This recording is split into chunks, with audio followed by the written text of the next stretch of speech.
네, 안녕하십니까. 오늘 제 84회 굿 인터넷 클럽에서 챗 GPT에 대해서 이 얘기를 하려고 합니다. 저는 오늘 사회를 맡은 그 카이스트의 김준영 명예교수입니다. 뭐 너무나 잘 아시겠습니다만 하여간 이 챗 GPT가 굉장히 빠르게 부상해서 여러 가지 그 가능성을 보여주고 있습니다. 우리 기업들이 상당히 흥분하고 있는 것 같고, 또 다행히도 우리나라는 이러한 기술의 근간을 이루는 그런 큰 그 인터넷 기업들이 잘 준비를 하기 때문에 가능성이 있다라고 저는 생각합니다. 오늘 챗 GPT가 뭔가에 대해서 간단하게 설명을 하고, 그 다음에 전문가들이 나오셨으니까 이 전문가들하고 같이 이야기를 나눠보도록 하겠습니다. 우선 제가 참석하신 분들 소개를 하겠습니다. 연세대학교 행정학과의 최영준 교수님이 자리해 주셨습니다. 네. 최 교수님은 행정학을 하신 입장에서 사회 문제라든가 어떻게 혁신을 해야 되는가 그런 쪽에 이야기를 해주실 거라고 좀 기대를 하고 있습니다. 그 다음에 서울대학교 인공지능 정책 이니셔티브에서 일하시는 김윤수 박사님이 자리해 주셨습니다. 김윤수 박사님은 인공지능의 윤리, 개인정보 문제 이런 것에 대한 전문가이십니다. 현재는 서울대학교 인공지능연구원에서 일하고 계십니다. 그 다음에 이제 현장에서 이 떠오르는 기술을 직접 만드시고 운영하시는 네이버 클라우드의 글로벌 AI 비즈니스의 윤영진 리더님을 모셨습니다. 안녕하세요. 실은 제가 최근에 네이버에서 만든 하이퍼 클로벌을 써보려고 윤영진 리더님을 굉장히 괴롭혀가지고 공짜 계정을 얻어서 조금 써본 사람입니다. 오늘 여기서 감사하다는 말씀을 드리겠습니다. 예. 우리가 알파고가 왔다 간 지가 6년 전이더라고요, 벌써. 그래서 알파고 보면서 이제 대한민국의 많은 분들이 그 AI가 뭐다. AI가 이게 영화 속 얘기가 아니고 현실로 왔구나. 이런 거를 많이 느끼셨을 텐데, 그 사이에 이제 여러 가지 사건이 있었는데, 이번에 챗 GPT처럼 이게 충격적인 거는 아직 없었던 것 같아요. 이게 챗 GPT 기술이 나타나기 시작한 게 우리가 접하기 시작한 게 한 1년 전쯤에 GPT-3라는 거 이런 얘기를 들었는데, 그게 이제 최근에 챗봇으로 만들어 놓으니까 모든 분들이 쓸 수 있지 않습니까? 여러분들 아시지만 카카오톡에서도 이렇게 보내면은 대답해 주는 그런 것도 만들었고, 인터넷 웹페이지에서도 자연스럽게 쓸 수 있는 이런 상황이 됐습니다. 그래서 이러한 기술이 뭐를 할 수 있는가 하는 건 나중에 교수님들하고 같이 얘기해 보기로 하고, 이 기술이 뭔가 하는 거에 대해서 제가 나름대로 그냥 간단하게 설명을 해보겠습니다. 제가 연구를 직접 수행하는 사람이 아니기 때문에 저 은퇴한 지가 10년 됐습니다. 그래서 이제는 기술을 이해하고 좀 쉽게 설명하는 역할을 하려고 노력하는데, 제가 잘 설명을 할까 모르겠습니다. 제가 잘못하면 우리 기술 직접 하시는 윤영진 박사께서 좀 잡아주시기 바랍니다. 챗 GPT는 우선 대화하는 챗봇이에요. 제가 한 10년 전에 챗봇을 만들어 보려고 했습니다. 그 당시에는 스크립트 언어라는 걸 이용해서 만약에 고객이 무슨 얘기하면 무슨 얘기 해라 그런 거를 일일이 다 코딩을 했습니다. 얼마나 복잡했겠어요. 얼마나 그게 말이 안 됩니까?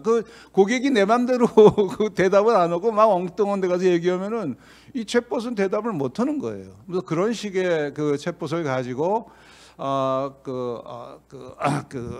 콜센터 같은 데 써볼까 하는 그런 생각을 했었는데 수준이 많이 떨어졌던 거죠. 근데 그런 것들이 이제 이번에 나타난 챗 GPT는 상당히 일반화가 돼 있고 융통성이 있어요. 뭐 일반 상식적인 얘기하는 걸 다 알아듣고 거기에 대답을 하고 그다음에 뭐 대화를 뭐 유창하게 하는 건 물론이고 뭐 이야기를 지가 만들어내기도 하고 뭐 시도 짓고 심지어는 나중에 말씀드리겠습니다만 컴퓨터 코드도 지가 만들어내고 그러다 보니까 우리가 이제 그 일상 업무에서 쓰는 뭐 보고서를 만드는 것 같은 거를 챗GPT에 시키니까 이놈이 제법 해내고 뭐 이런 식의 생각을 합니다.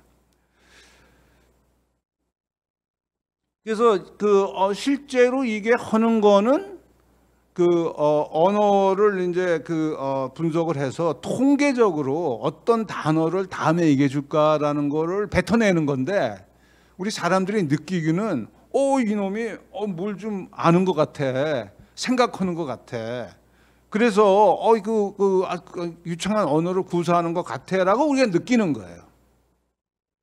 그래서 이게 기술의 핵심은 언어를 모델링한 겁니다. 단어 어떤 단어 다음에는 어떤 것이 나오고 그 다음에는 어떤 단어가 나오고 뭐 이런 거를 통계적인 거를 모델링하기 가장 그 기본으로 깔려 있습니다.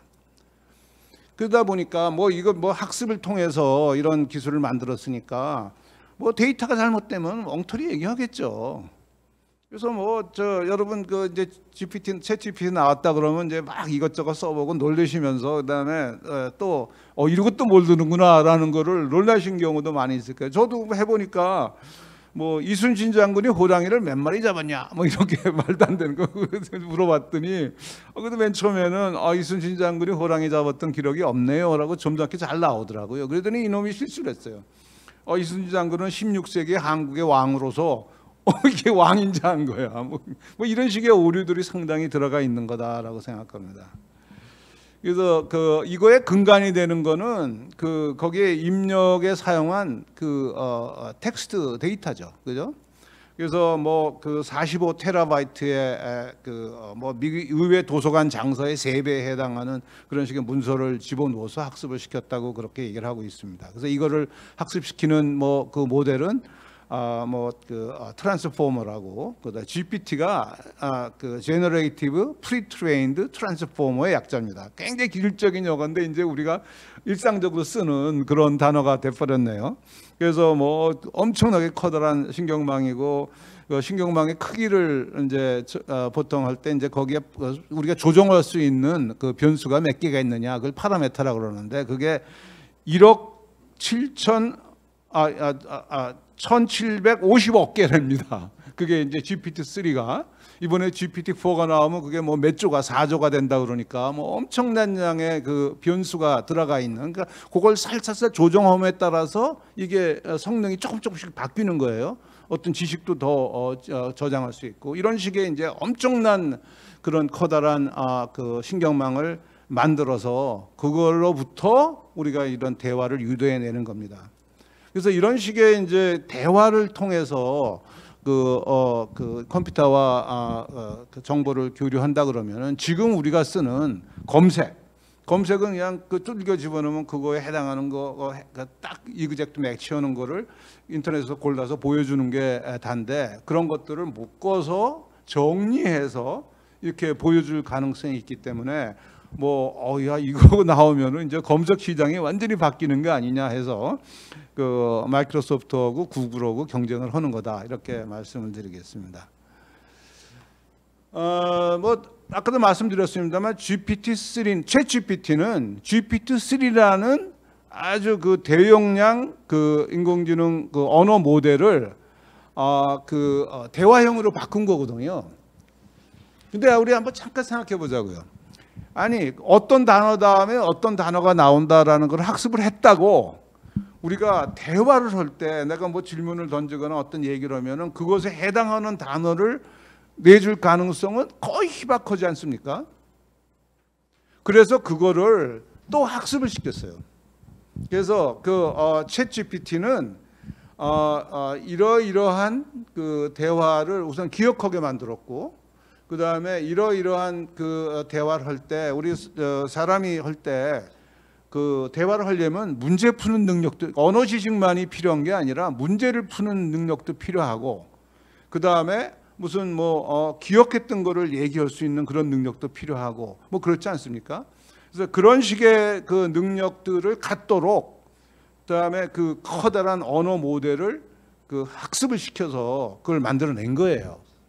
그 학습시키는 거는 이제 뭐 이제 나중에 좀 윤영진 박사가 좀 얘기를 좀 해줬으면 좋겠는데, 그게 아마 기술에 속하는 것 같습니다. 그걸 잘 훈련시킨 거는 아주 유창하게 대화를 하고, 그 다음에 그렇지 못하면은 좀 뻑뻑 되는 것 같아요. 뭐 챗 GPT는 제가 뭐 새는 뭐 날아가는 것도 모르면서 뭐 날아간다 그런 시가 있잖아요. 그 가사 그걸 집어넣으면서 야 이런 풍의 시를 한번 써봐라 그랬더니 멋지게 쓰더라고요. 근데 뭐 좀 죄송한 말씀입니다만 제가 네이버 하이퍼클로바에다 집어넣으니까 하이퍼클로바는 시 쓰는 게 훈련이 아직 안 된 모양이에요. 그래가지고 야 이 새라는 거는 시는 뭐 어떤 감정에 무슨 시고 뭐 사랑을 얘기하는 거 헤어진 뭐 여인을 그리워하고 이런 식이다라고 그 시를 써마리한 거를 가르쳐 주더라고요. 그러니까 우리 고등학생들이 그 대학 입시할 때 그런 거 이렇게 적어야 되는 거. 그러니까 어느 분이 그랬더라고. 우리나라가 입시 왕국이라는 거를 정면하게 보여주는 데이터다 그런 말씀하셨는데 그렇습니다. 그래서 그 언어 모델 커다랗게 만든 거에서 그 어떤 목적을 위해서 훈련을 시켜야지만 우리가 대화가 가능하다라는 걸 제가 말씀을 드리고요. 지금은 굉장히 잘합니다. 뭐 우선 하이퍼클로바도 뭐 굉장히 잘해요. 제가 이제 주로 이제 소프트웨어 교육 잘 시켜야 된다 이런 얘기를 굉장히 했던 사람이니까 제가 이제 여기 며칠 전까지 이제 인천재능대학교 총장으로 가서 거기서 이제 뭐 AI 교육을 좀 제대로 해봤다고 그런 뜻을 갖고 갔는데, 뭐 그것은 우리 제자가 그런 뭐 카이스트에서 인재 양성 얻은 사람이 왜 전문대학 가서 교육을 하려고 그러냐 뭐 그런 식의 질문을 던지고 인터뷰 형식으로 질문을 했더니 하이퍼클로바가 기자 역할을 하면서 그 다음에 대답하는 제 역할까지도 다 지가 다 해서 아주 내가 하고 싶은 얘기를 제가 다 해주더라고요. 야, 이 정도 되는구나. 뭐 여러분 챗 GPT 쓰시면서 그런 거 많이 봤겠지만, 뭐 이런 식의 자연어 처리 능력이 뭐 번역이라든가 뭐 문장을 요약한다든가 요약하는 거 멋있잖아요. 그 다음에 문장을 분류해 주죠. 스팸인가 스팸 아니다 다 분류해 주고, 그 다음에 문장의 감정도 분석해 주죠. 이거 기분 나쁜 얘기야 뭐 슬픈 얘기야 이런 거 다 분석해 주고, 그다음에 가장 놀라운 건 우리가 최근에 놀란 거는 글 쓰는 능력이 생겼다는 거 아닙니까? 그래서 이런 걸 가지고 이제 대화를 하는 게 가능하니까 우리가 꿈꾸던 로봇가 아주 자연스러운 사람의 언어로 대화가 가능한 것이 이제 거의 됐다. 하드웨어는 모르지만 대화하는 거는 됐다 이렇게 저는 생각을 하고 있고요. 제가 여러분 조금 좀 지적 자극을 주기 위해서 한 가지 더 말씀을 드릴게요. 컴퓨터에다가 어떤 단어의 의미를 어떻게 표현할까요? 제가 사랑을 표현하는데 시읒, 이응, 뭐 이렇게 표현하면 사랑이 표현될까요? 여러 가지 지식이 표현될까요? 될 수가 없죠. 근데 거기에 여러분 이런 경우 보셨죠? 내가 영어 문장이 있는데 중간에 어떤 단어의 뜻을 몰라. 근데 앞뒤를 보니까 아하 이게 먹는 것 같아 라는 걸 알 수 있지 않습니까? 그런 식으로 어떤 단어의 의미는 그 단어와 문장 중에서 같이 나오는 놈들이 결정을 해주는 거예요. 그 아이디어를 이용해서 단어를 굉장히 커다란 공간상의 위치로 표현을 합니다. 그러면은 그 근처에는 비슷한 의미의 단어들이 모이는 거예요. 그래서 단어를 벡터로 바꿨다. 그래서 word to back이라는 그런 기술이 최근이 아니라 한 10년 전쯤에 활용되기 시작했습니다. 이것이 신경망의 인풋으로 사용되는 겁니다. 이게 가장 기본이에요. 의미를 컴퓨터에다 표현하는 방법이 생겼기 때문에 이런 의미들을 조합을 해서 우리가 이해를 하고 문장을 만들어내고 뭐 그러는 거라고 생각합니다. 여기에서 어떤 단어 다음에는 어떤 단어가 나오는 게 통계적으로 확실하냐, 더 가능성이 있냐라는 것을 학습하는 거를 랭귀지 모델을 학습시켰다 이렇게 얘기를 합니다. 우리 그 GPT는 3도 포함해서 그다음에 챗GPT는 이렇게 미리 훈련을 시킨 아주 커다란 랭귀지 모델을 기반으로 하고 있습니다. 그래서 철수는 학교에서 그럼 그 다음에 나타나는 게 공부한다든가 뭐 논다든가 뭐 몇 가지 있잖아요. 거기서 뭐 잠잔다라는 건 잘 어울리지 않는 단어 아닙니까? 그러니까 확률이 뚝 떨어지죠. 뭐 이런 식의 거를 계속 훈련시켜서 커다란 랭귀지 모델을 만들었는데 그거 만드는 거는 생각보다 쉽습니다. 여러분이 커다란 문장이 있으면은 앞에 이렇게 10단어 집어넣고 다음 단어가 뭐지? 하고 물어보면 돼요. 거기에 정답은 그 문장 중에 있잖아요. 그래서 그게 맞으면은 이거 맞아 그러고 그 신경망을 강화하면 되는 거고, 그게 틀리면은 이거 틀렸네 그러고 또 이렇게 좀 조정하면 되지 않겠습니까? 그러니까 그거를 훈련시키는데 선생님이 있느냐 없느냐 가지고 슈퍼바이저 러닝 언슈퍼바이저 러닝 이런 얘기 많이 쓰는데, 이거는 셀프 슈퍼바이저 러닝이라는 단어를 씁니다. 아주 멋있잖아요. 그 문장 내에 선생님이 앉아 있는 거야. 그래서 그걸 적당히 잘라서 집어넣으면 학습이 되니까 학습시키기가 굉장히 쉬웠던 겁니다. 문장 그 단어 그 텍스트 데이터만 있으면 아주 쉽게 훈련시킬 수 있어서, 그래서 그 GPT-3가 미국 의회 도서관에 있는 모든 장서의 3배 되는 그런 엄청난 양을 학습시켰다 그러고, 우리 네이버에서는 지난 50년간의 한국어 기사를 모두 학습시켰고, 갖고 있는 블로그에 있는 데이터를 다 학습시켜서 이렇게 이제 한국말에 대해서는 충분히 할 수 있는 거로 되어 있습니다.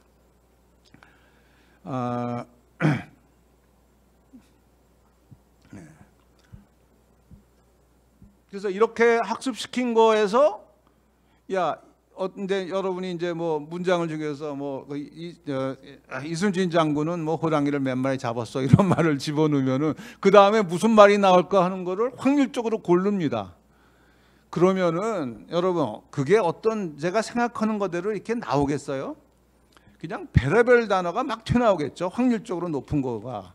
그래서 그거를 네이버에 있는 윤영진 박사가 아무 말 대잔치라고는 걸 쓰더라고요. 그거 맞습니다. 아주 적합한 단어 같아요. 이게 아무 말이나 막 집어 던지는 거예요. 확률적으로 높은 거를 그냥 골라주니까. 그거는 우리가 원하는 게 아니지 않습니까? 그러니까 우리가 원하는 거를 대답을 해주도록 또 학습을 시켜야 돼요.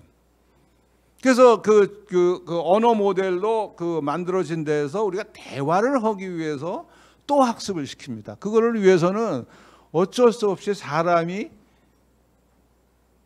참여를 했어요. 사람이 질문을 던져보고, 프롬프트라고 하죠. 그걸 던져보고, 그 다음에 이것에 대한 답이 나오면은 여기서 마음에 안 들면 고쳐주기도 하고, 그 다음에 여러 가지 답이 나오면은 그 중에서 좋은 게 뭐고, 또 순위도 정해주고, 이런 식으로 거쳐서 사람이 했어요. 소문에 의하면은 그게 영어를 미국의 GPT-3를 만들 때는 영어를 하는 사람이 해야 되니까 인도하고 케냐에 있는 많은 영어 할 수 있는 사람들을 이용해서 만들었다. 그런 얘기를 합니다. 그래서 그런 식의 거를 이제 학습, 그러니까 강화 학습부터 여러 가지 해서 그런 식의 과정을 거쳐서 이 챗GPT가 좀 좋은 대답을 하도록. 좋은 대답이라는 거 굉장히 주관적인 거 아닙니까? 그러니까 거기서 무슨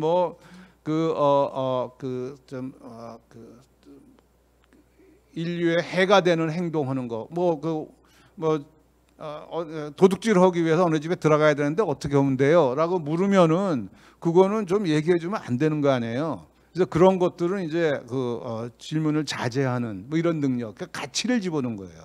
사람의 가치를 그런 개인의 학습을 통해서 집어넣어서 챗GPT가 우리가 원하는 대답을 하도록 훈련을 시켰다. 그래서 여러분 이상한 거 질문하면은 대답 안 하기도 하고 저는 안 배웠어요라고 대답 안 하는 것이 나타나는 겁니다. 그래서 그런 걸 하기 위해서 이제 보상 모델, 어떤 게 좋다라는 거를 학습을 시켜서 그것을 이용해서 또 강화 학습을 시켜서 지금 여러분 쓰시는 챗 GPT가 만들어졌다. 그러니까 크게 두 번의 학습이 있습니다. 언어에서 어떤 단어가 확률적으로 뭐가 나오냐, 뭐 그런 식의 커다란 걸 만들고, 그 다음에 그걸 이용해서 우리가 대화를 할 때는 어떻게 해야 되는가, 아니면 뭐 그게 만약에 요약을 하려면 어떻게 해야 되는가, 이런 거를 일일이 가르쳐줘서 그런 것을 한 두 번의 학습이 있었다라고 얘기하고요. 이런 식으로 문제 푸는 거를 큰 모델을 보통 파운데이션 모델, 기반 모델이라 그러고, 그 다음에 내가 어떠한 그 태스크를 하기 위해서 그걸 조정하는 부분을 이제 약간 미세 조정을 해서 어떤 문제를 풀어갑니다. 그러니까 커다란 기반 모델을 갖고 있으면은 좀 간단한 노력으로 미세 조정을 해서 새로운 태스크에 적용시킬 수 있는 그런 가능성이 상당히 많습니다. 이제 이런 식의 어프로치가 꼭 언어만 되는 게 아니라 이번에 이제 그림 그리는 거, 뭐 그다음에 뭐 음악 만들고 이런 게 다 이런 식의 어프로치를 쓰고 있는데, 그걸 갖다가 인공지능 하시는 분들이 이제 생성형 AI다. 지금까지는 뭐 분석하고 뭐 이거는 무슨 이거는 토끼고 이거는 거북이고 뭐 이런 식으로 분류하고 뭐 이러는 거에 집중했었는데, 이번에 이제 새로 나온 생성형 기술은 창조하는 거예요. 새 거를 만들어내는 거예요. 그래서 그런 능력이 있다.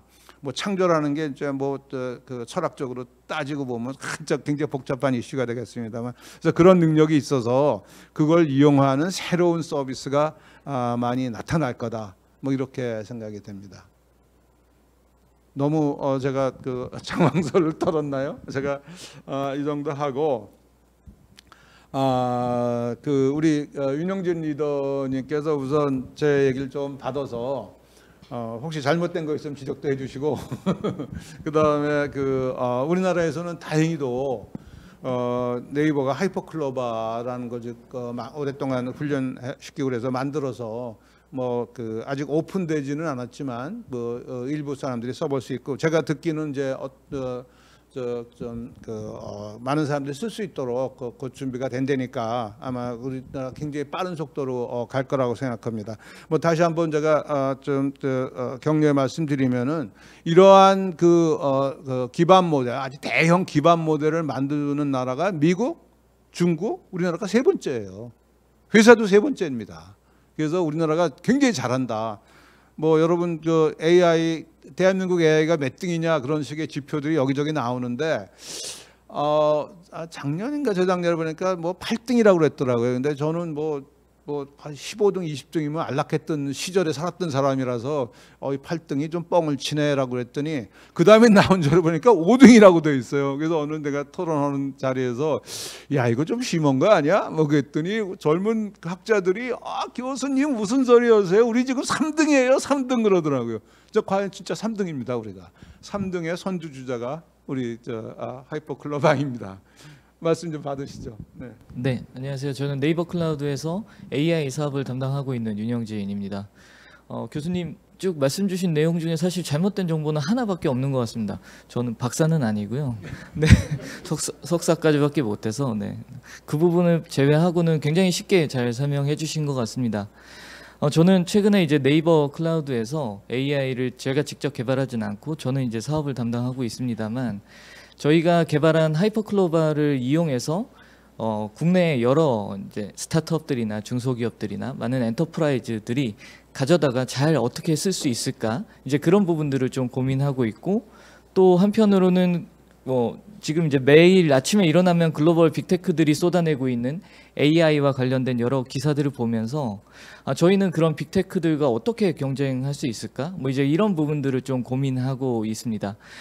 생성형 AI에 대해서 너무 쉽게 잘 설명해 주셔서 제가 더 추가로 설명드릴 부분은 없고, 저희 지금 하이퍼클로바는 교수님께 미리 오픈해드리고 한 거를 참 잘했다는 생각이 드는데요. 지금 현재 클로즈드 베타로 운영하고 있습니다만, 많은 기업들이 신청해 주시고 계시고, 저희가 별다른 거르는 거 없이 대부분 다 오픈해드리고 쓰실 수 있도록 지금 가이드를 해드리고 있습니다. 하이퍼클로바는 GPT-3에 대응되는 저희의 기술이고요. 2020년 GPT-3가 오픈되고 나서 저희 굉장히 발빠르게 슈퍼컴퓨터 도입도 하고 2021년 5월에 저희가 하이퍼클로바를 발표를 했었는데 말씀 주신 대로 전 세계에서는 세 번째로 좀 빠르게 이 하이퍼스케일 AI를 발표한 기업이 됐습니다. 그 후에 여러 가지 지금 사례들을 만들어 가고 있는데 그 와중에 이제 22년 말에 챗GPT가 빵 터지면서 저희도 이제 숨가쁘게 챗GPT를 따라가고 있는 상황입니다. 그래서 지금 하이퍼클로바 X라는 이름으로 챗GPT 혹은 GPT 3.5에 대응하기 위한 기술을 준비하고 있고 올해 6월 혹은 7월쯤에 대중에게 공개를 할 예정입니다. 네, 저는 이렇게 말씀드렸습니다. 감사합니다. 제가 조금 더 기술적 얘기 조금 더 한 다음에 얘기할게요. 우리 그 라지 랭귀지 모델이 단어의 확률 분포만 배우는 건가? 단어의 확률 분포는 언어 지식입니다. 그죠? 지금 그건 확실한 것 같죠. 뭐 말은 잘하잖아요.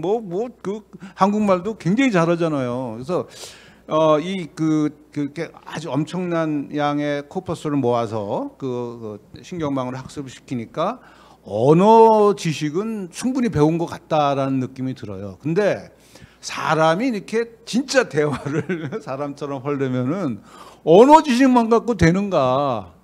제가 무슨 뭐 법에 대해 얘기하려면 제가 법에 관한 지식이 있어야 되는 거 아닙니까? 그 다음에 그 문제를 푸는 능력도 있어야 되는 거예요. 프로블럼 솔빙 지식, 그 다음에 도메인 지식, 그 다음에 일반화하는 능력도 필요해요. 그게 커먼 센스죠.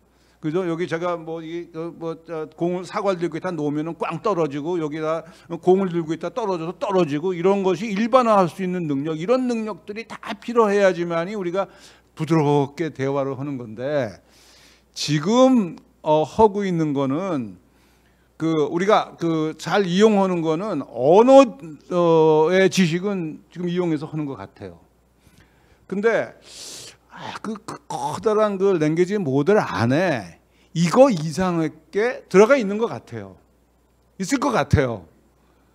그거를 끄집어내서 우리가 쓸 수 있어야 되는데 그걸 잘 못하는 거죠. 그래서 이제 그 사람들한테 야 질문도 해봐 그래가지고 그 질문한 거를 가지고 이게 그 훈련을 시켜서 이렇게 끄집어내는 겁니다. 재미난 예를 하나 들을까요? 삼행시라는 게 뭐다라는 걸 가르쳐 줬어요. 삼행시라는 게 만약에 그렇잖아요. 김진형 그러면 김자 이용해서 만들고 그 다음에 진짜 만들고 형자 제가 제 이름을 했더니 김밥집에서 진짜 맛있는 거는 형님이 만들었어 이런 식의 삼행시를 만들었더라고.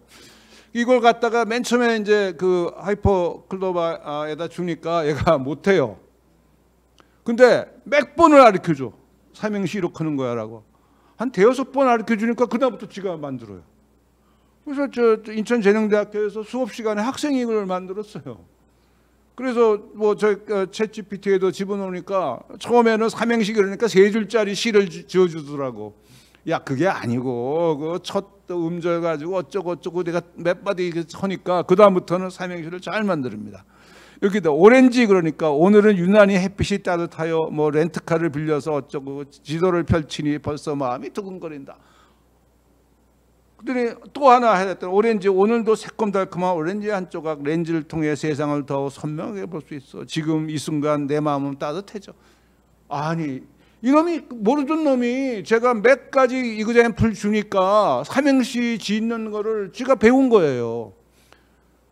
이 부분은 잘 모르겠습니다. 이 부분은 정말 이 큰 언어 모델이 뭐를 갖고 있는지 그 안에 들여다볼 수가 없죠. 워낙 복잡하고 숫자가 많으니까 뭔지 모르는데 아마 이런 프로그램 솔빙 능력, 일반화하는 능력, 도메인 암기 능력 그런 것들을 갖고 있는 게 아닌가.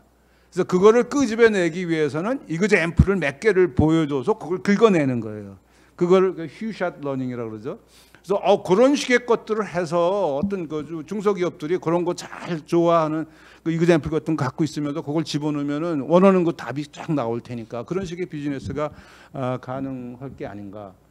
그래서 이게 랭귀지 모델은 아무 말 대잔치 하는 기계인데 아무 말 대잔치 하는 기계를 우리가 원하는 결과가 나오도록 바꿔주는 기술, 그런 것들이 이제 우리 기업들이 빨리 해야 되는 거 아닌가, 이런 생각을 하고요.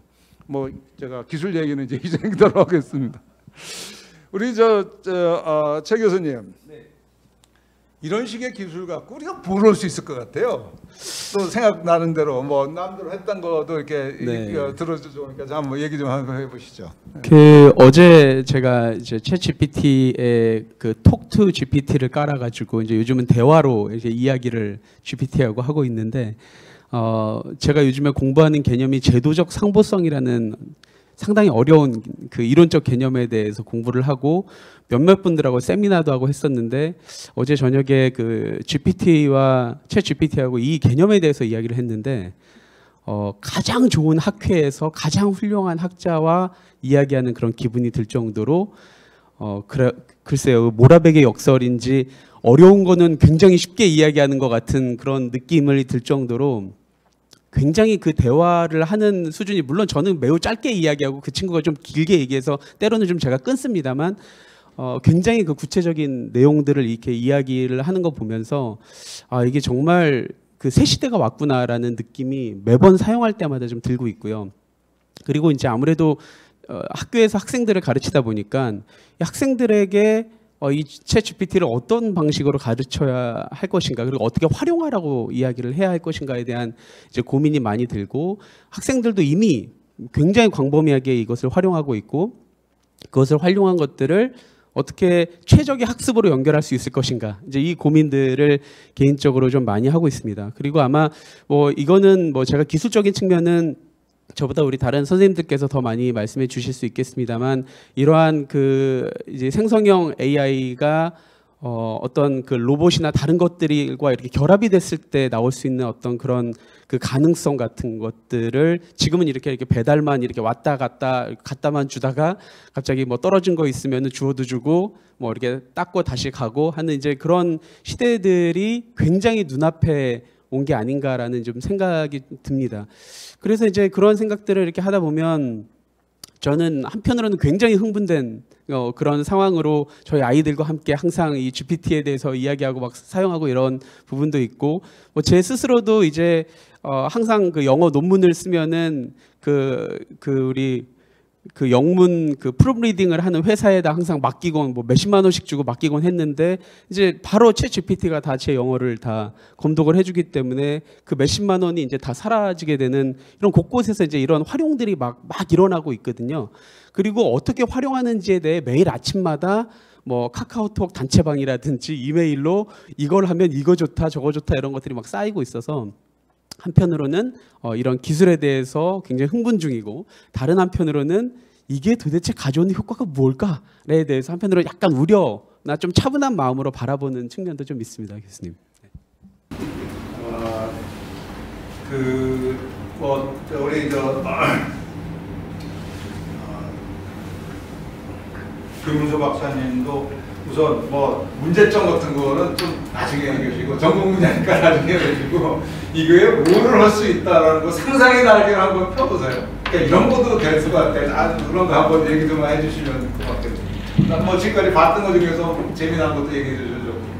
예. 다음에도 윤영진 리더로 뭘 할 수 있다라는 거 좀 얘기 좀 많이 해주세요.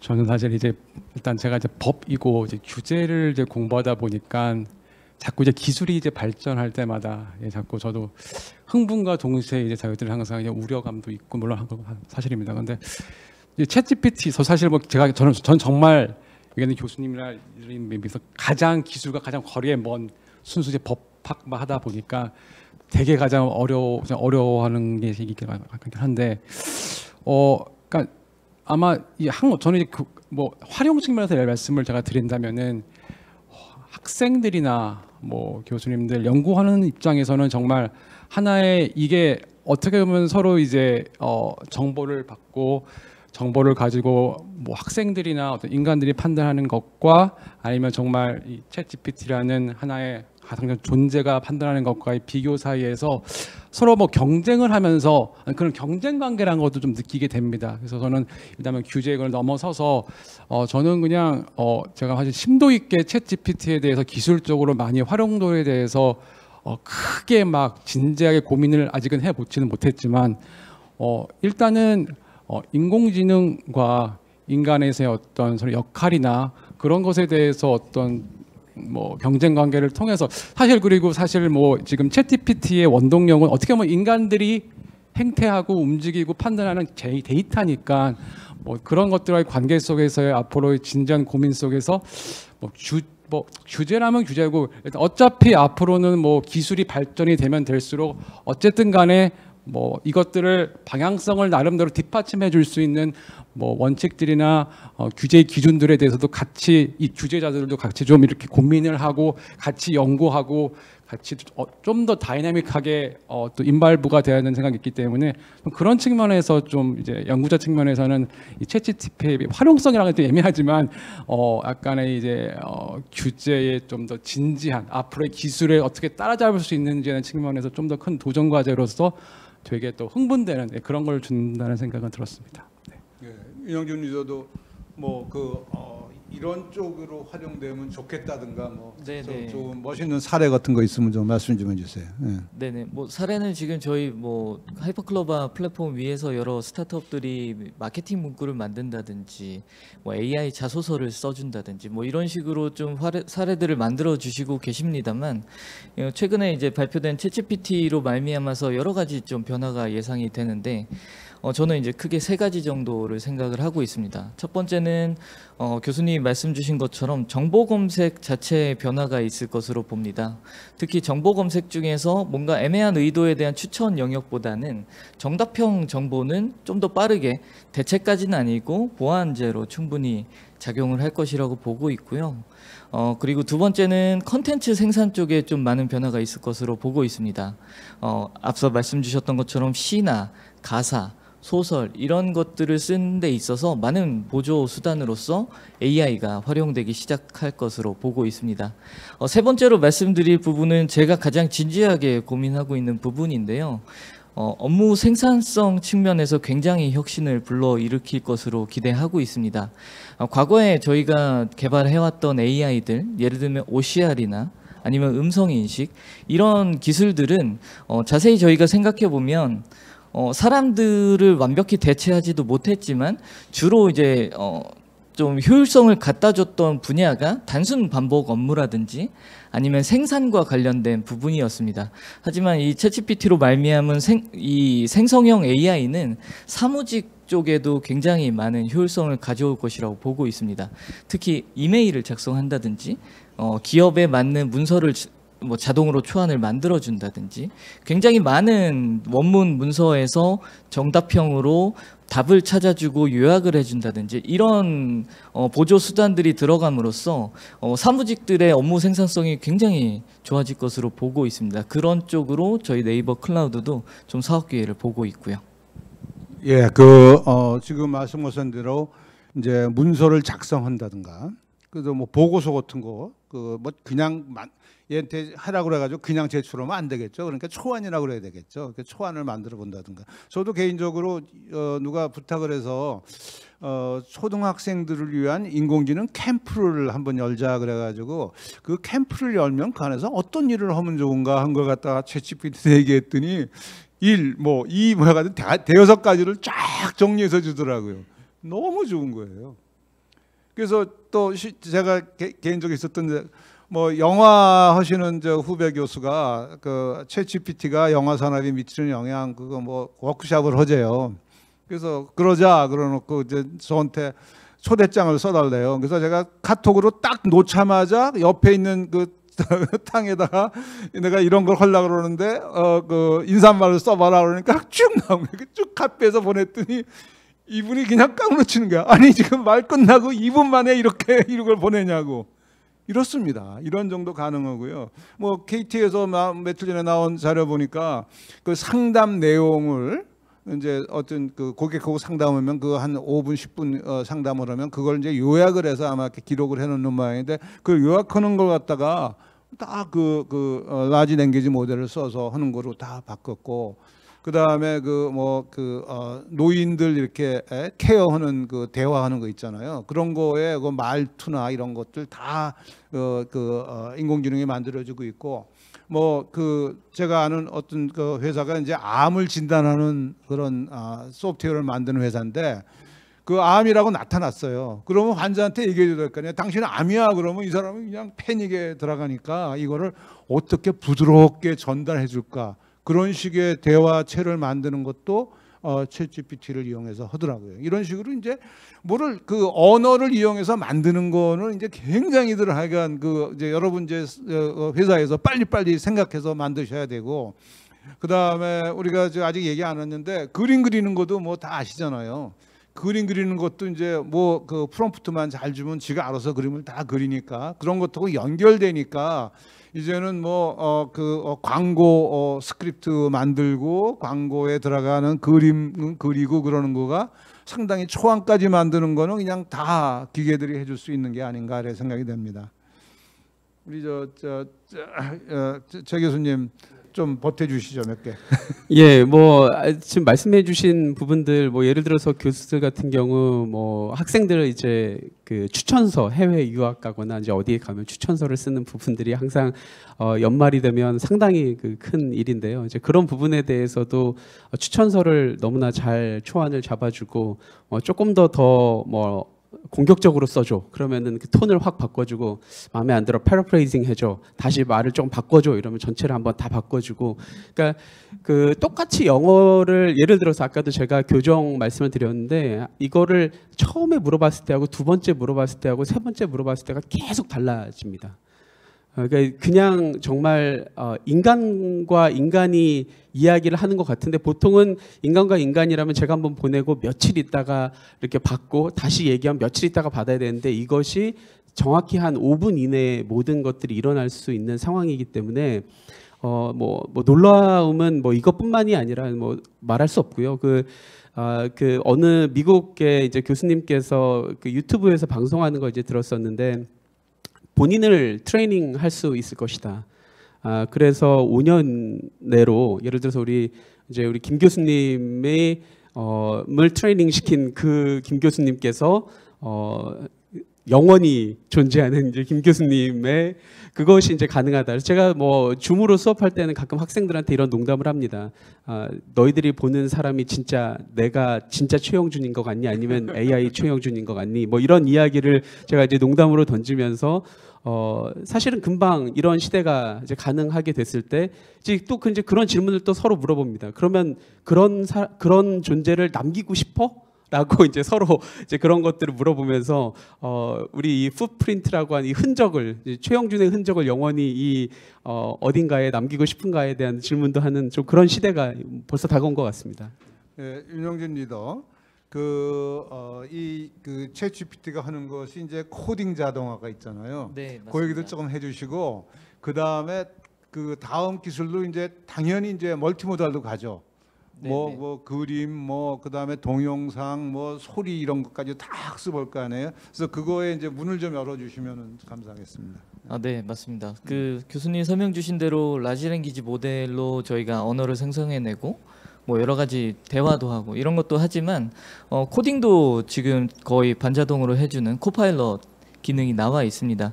MS 기덥에서 나온 코파일럿을 사용해 보면 실제로 이제 개발자들의 업무 생산성이 한 50% 정도는 향상된다는 그런 연구 결과도 나와 있습니다.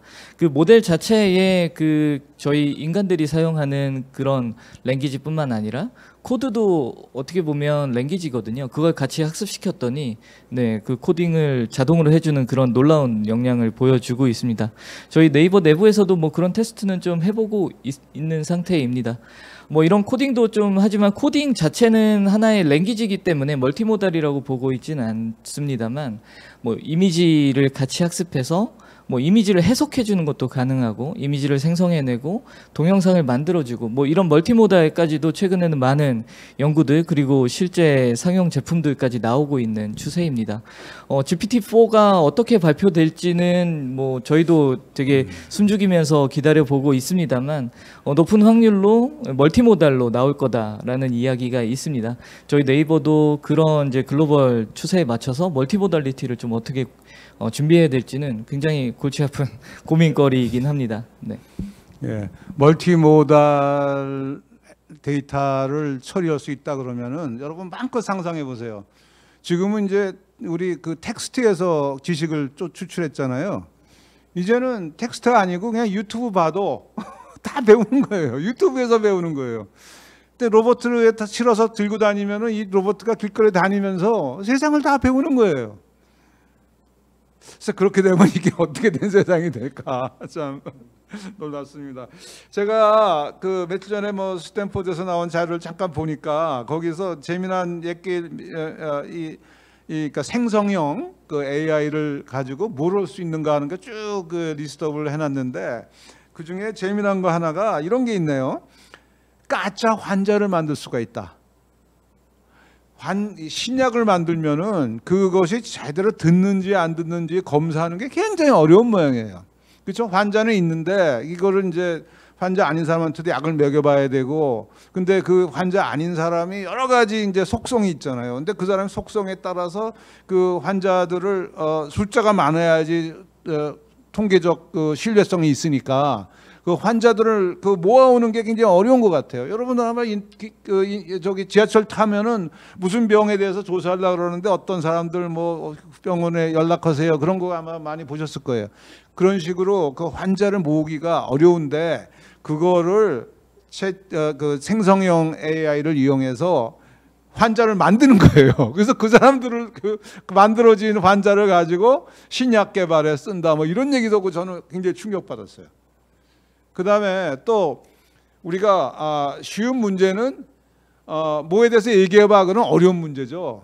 근데 이것이 이거 아닙니까? 그러면 굉장히 쉬운 문제 아니에요. 그러니까 인공 그 생성형 AI가 주어진 문제에 대해서 자기가 몇 가지 뭐 가능성 있는 거를 만들어 보는 거예요. 그래가지고 그걸 사람한테 주면은 사람이 그거를 검증하면 되니까 굉장히 어려운 문제가 굉장히 쉬운 문제로 치환되는 겁니다. 이런 식의 것이 가능하고 법 보시는 분들 얘기는 이런 거예요. 저는 우리나라에서 꼭 필요한 것 같아. 그 법관들이 그 판결문 같은 거 쓰는 거 너무 시간 걸려. 너무 게을러 쉽게 얘기해서. 근데 그 이런 챗 GPT를 이용해서 뭐 딱 재판 끝나자마자 뭐 그 다음 날 쫙 그 판결문 쓰고 그러면 얼마나 좋겠습니까? 그래서 그런 얘기를 했더니 그 법하는 분들이 야, 그 재판의 가치는 그게 속도에 있는 게 아니다. 뭐 정의와 공정성에 있다 이랬는데 아니 간단한 재판 하나 하는데 뭐 5, 6년씩 걸리고 그러면 뭐 학폭 뭐 때렸냐 안 때렸냐 하는데 뭐 4, 5년씩 걸리고 그러면 그 되겠어요? 그게 정의입니까? 그래서 좀 그 법관들도 빨리 써서 좀 그 판결문을 만드는 시간을 좀 줄였으면 좋겠다 그런 생각도 좀 해봅니다. 예. 시간이 뭐 상당히 지나갔는데 뭐 이런 식의 하면은 어떤 세상이 올 건가에 대해서 우리가 조금 더 좀 우려의 목소리도 굉장히 많으니까 뭐 그런 얘기를 좀 해보겠습니다. 제가 좀 기술을 근간으로 조금 얘기를 하고 그 다음에 제가 김 박사님한테 넘길게요.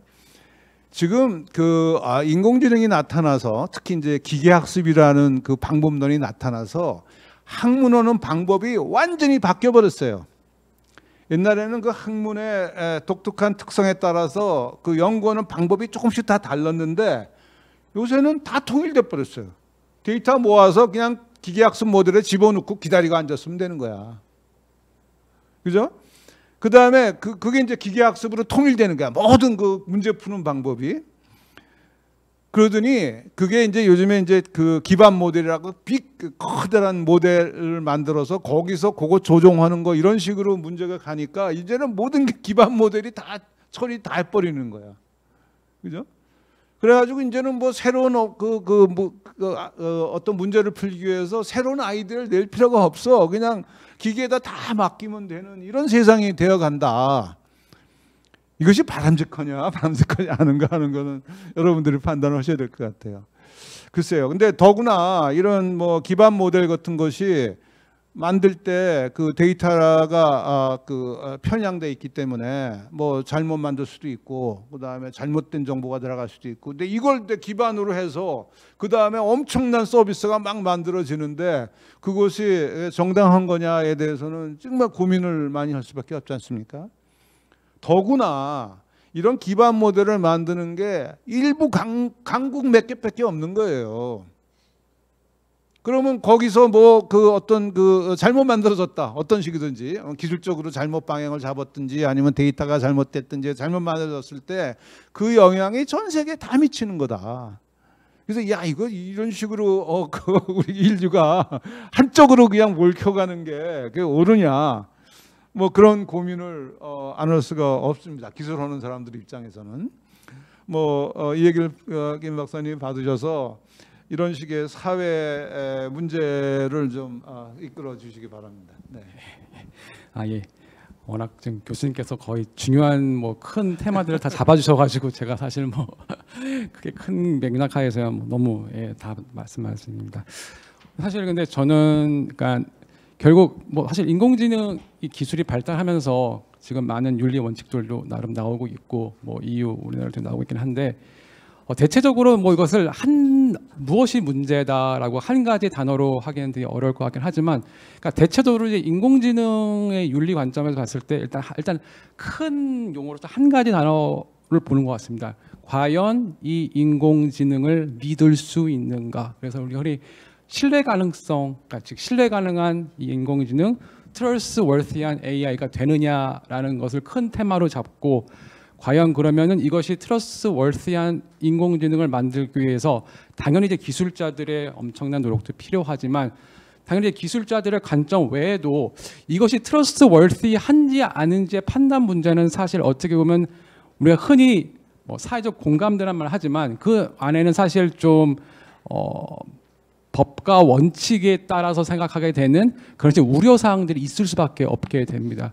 그래서 트러스트워시한 인공지능을 만들기 위해서는 결국 기술자의 관점 플러스 무엇인가가 필요할 텐데 이제 거기서 일단 뭐 대체적으로 뭐 일단 윤리나 뭐 법이나 그런 쪽에서의 어떤 뭔가 제도나 그런 쪽에서의 균형을 잡아줄 수 있고 방향성까지는 아니지만 적어도 뭔가 밑바탕을 만들어줄 수 있는 원칙들을 그래도 큰 기준으로서 제시할 수 있는 역할들이 필요하다는 생각 때문에 아마 계속적으로 EU를 중심으로 해서 이미 많이 알고 계시겠지만 작년부터 이미 EU AI 액트가 이미 제안이 됐고 지금 계속적으로 지금 뭐 이것이 지금 어떻게 될지 계속적으로 논의 중으로 알고 있습니다. 근데 특히 이제 챗 GPT가 나오면서 근래에 갑작스럽게 EU의 원래 그 AI 액트를 발의하셨던 분들이 갑작스럽게 당황하고 바빠지기 시작하시는데 이게 크게 생각하는 거는 그 바빠졌다는 뜻 자체가 뭐 챗 GPT를 과연 이것을 어떻게 봐야 될지 어떻게 보면 이것이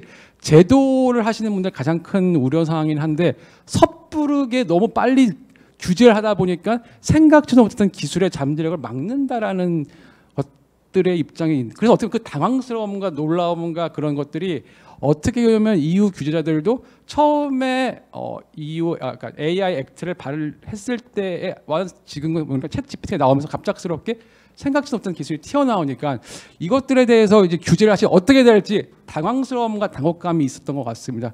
그래서 제가 봤을 때는 결국 이 윤리에서 큰 테마는 결국 어떻게 하면 사회에서 신뢰를 받을 수 있는 AI를 만드는 것이 중요한데 그럴 때마다 규제자들이 당연히 불안감을 갖죠. 문제가 튀어나올 것 같은데 아직 발현되지는 않았지만 무엇이 나올 수 있다는 생각을 항상 상상 속에서 하고 있는데 이것이 미리미리 선제적으로 다 법률로서 만들어진다라고 하는 것은 방금 그 EU의 입법자들의 어떤 불안감과 같은 당혹성과 같은 그런 식의 문제점을 야기할 수는 있다고 생각합니다. 그래서 결국 이 부분은 이제 규제라는 입장에서나 그러니까 윤리 원칙을 세우는 입장에서나 결국 우리가 아까 지금 단계에서 제시할 수 있는 거는 우리가 흔히 규제를 만들 때는 강압적인 룰 방법이 있고 스탠다드가 있다 하면 일단은 스탠다드 방식으로 갈 수밖에 없다고 생각을 하게 되고요. 그리고 이것에 맞춰서 우리나라가 지금 계속 추진하고 있는 AI 관련된 법도 마찬가지고 EU 마찬가지고 전체적으로는 프리 생각하는 이제 기업분들이 많은 분들이 참여를 하는 일종의 자율규제 형태로서의 일단 시작을 하면서 점진적으로 이것이 정말 어떻게 될지 정말 생각지도 못했던 무엇인가 또 이게 뭐 GPT-4가 나왔을 때 어떤 문제가 생길지 모르지 않습니까? 그런 것들에 대해서는 일단 현재의 개발 단계에서의 의지를 낮추는 것이 아니라 그것들에 대해서 일단 오픈을 시킨 다음에 이것들이 문제가 생길 것들을 환경들을 만들어 놓고 실제 문제가 생겼을 때 어떻게 그걸 규제할 수 있는지에 대해서 고민하는 그런 식의 어떤 접근이 필요하지 않을까라는 개인적인 생각하고 있습니다. 네, 제가 어제 있었던 사고 하나를 제가 말씀드리고 다음번에 이제 우리 최 교수님께서 혁신을 가로막는 규제 뭐 이런 거 어떻게 좀 우리가 사회가 받아들여야 되는가 하는 거에 대해서 말씀 좀 부탁드리겠습니다. 어제 이런 일이 있었다 그래요. 여러분 그 이루다라는 거 잘 알지 않습니까? 그 서비스를 하는데 이루다를 사용하는 어떤 젊은이가 이렇게 그 상대방 여자라고 생각하는 것 여자인 것 같은데 여자하고 이제 대화를 하는데 야 뭐 홍대 앞 어디서 만나자 그랬더니 이루다가 그러자 그러고 그래서 어디서 만나자까지 얘기를 했대요. 그래서 이제 얘는 또 그 순진하게 믿고 만나는 장소로 갔는데 잘 안 보이는 거야. 그래서 너 어떤 옷 입었니? 그러니까 나 뭐 이루다가 또 나 초록색 원피스 입었어. 어쩌고 뭐 이렇게 얘기를 했대요. 그러는데 그러고 쭉 보니까 거기 초록색 입은 여성이 있었거든. 그래서 이 젊은이가 이 사람이구나 그러고 이제 쫓아다니는 거야. 그래가지고 이제 그 여자는 얼마나 놀랐겠어요. 그래가지고 그걸 뭐 이제 경찰에 신고를 해가지고 뭐 이거 어떻게 되는가 하고 이제 기자들이 재미난 얘기를 전해줬는데 그래서 이런 식의 현실하고 그 가상 세계하고 이것의 연결 통로가 굉장히 이제 자연스러워져 버리니까 이런 식의 문제가 아마 계속 생길 것 같아요. 그러니까 이제 이루다한테 뭐 그런 거 서비스 하지 말아라 이렇게 할 수는 없고 예전에 한번 뭐 쌍소리 하는 거는 다 없애라고 그래서 나라가 좀 노력해서 이제 쌍소리는 못하게 만들었지 않습니까? 그래서 우리 혁신을 촉진하는 의미에서 우리 어떤 규제 같은 것이 정책이 필요한지 말씀 좀 해주시죠. 예, 그러니까 사실 지금 디지털화에 대한 논의를 하다 보면 약간 30년, 30년 전에 세계화 논의를 할 때와 좀 비슷하다고 생각을 하거든요. 그러니까 세계화가 우리 사회에 어떤 영향을 미칠 것인가, 사람에게 어떤 영향을 미칠 것인가에 대한 다양한 찬반 논쟁이 있었지만 결과적으로는 하나의 그 거대한 흐름은 사실은 좀 이 거대한 변화를 뭐 작은 뚝으로 이렇게 막는다든지 사실 그런 게 쉽지 않은 일이라고 생각이 됩니다. 지금 현재 디지털화를 논의하는 것도 예를 들어서 챗 GPT를 쓰지 말자라는 정책을 할 것인가 말 것인가라는 논의에 대해서 저는 굉장히 회의적인데 이미 파도가 이렇게 오면 서핑을 잘 가르쳐야지 그 파도를 거슬러 헤엄치는 법을 가르치는 게 정답은 아닐 거라는 생각은 들거든요. 이제 그런 의미에서 일단 하나의 그 흐름들을 우리가 받아들이는 하에서는 그렇다고 파도가 치는 게 항상 긍정적인 것이냐 오는 것은 항상 우리에게 좋은 것이냐라고 생각하면 아마 여기 계신 선생님들 다 동의하시겠지만 다양한 그런 부작용들이 충분히 있을 수 있을 거라는 생각이 듭니다. 사실 최근에 맥킨지 보고서가 한 몇 달 전에 나온 거를 읽었었는데 거기에서도 그 생산성의 역설에 대한 부분을 다루는 그 특별 보고서였습니다.